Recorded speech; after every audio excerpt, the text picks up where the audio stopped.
So when we think about the history of education in this country, both public education and private education, because the two evolved together, um, the way that I divide up the different times of education in this country, I use this idea of education 1.0, education 2.0, education 3.0, and education 4.0.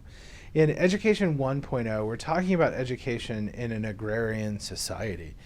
And so our images would be Laura Ingalls Wilder, Little House on the Prairie, the one-room schools.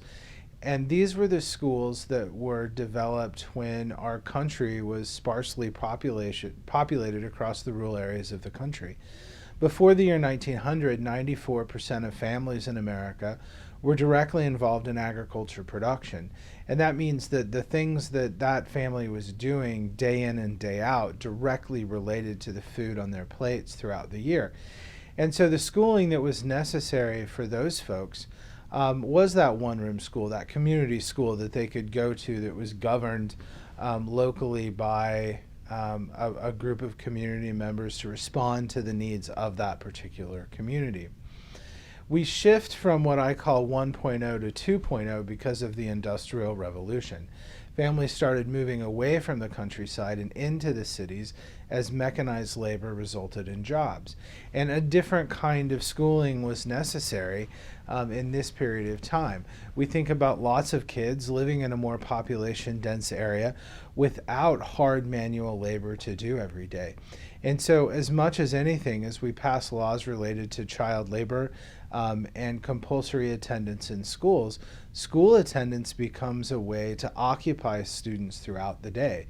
And so the school becomes a bigger organization, not just in terms of the number of pupils, but instead of just teaching what we used to call reading, writing, and arithmetic, we started thinking about schools that taught the whole child, that taught subjects outside of reading and writing and doing math, things like social studies, things like science, things like shop.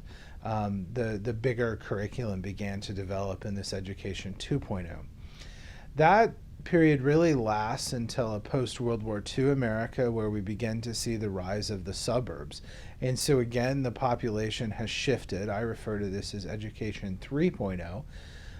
To schools in a suburban community, educating a very different population with very different means, and not only educating people in the suburbs, but continuing to educate people in the urban cores and in small town and rural areas.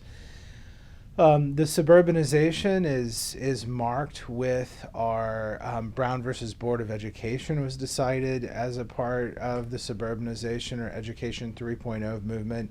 We see Title IX as a part of the 3.0 movement. We see special ed law as the type of the 3.0 movement. So schools become even larger and doing more services for more people.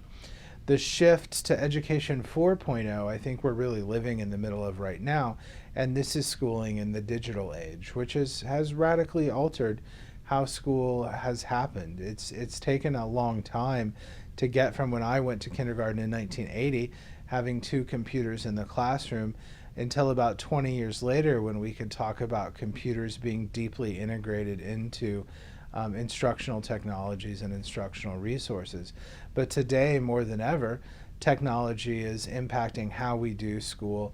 In our school's response to the COVID crisis in the spring of 2020, thankfully we had the technology to continue learning in a synchronous distance fashion. And I think we'll look back as these are the things that become the hallmark of Education 4.0. So that's simply my interpretation of the phases of public and private schooling across our country over the last century or so. These are my ideas. I've not read this 1.0 and 2.0 distinction anywhere. This is just in studying the history how I cut the pie, so to speak. And so you may have read it in a different way or have a different understanding. That's mine. But I think it's important that we start with that big picture.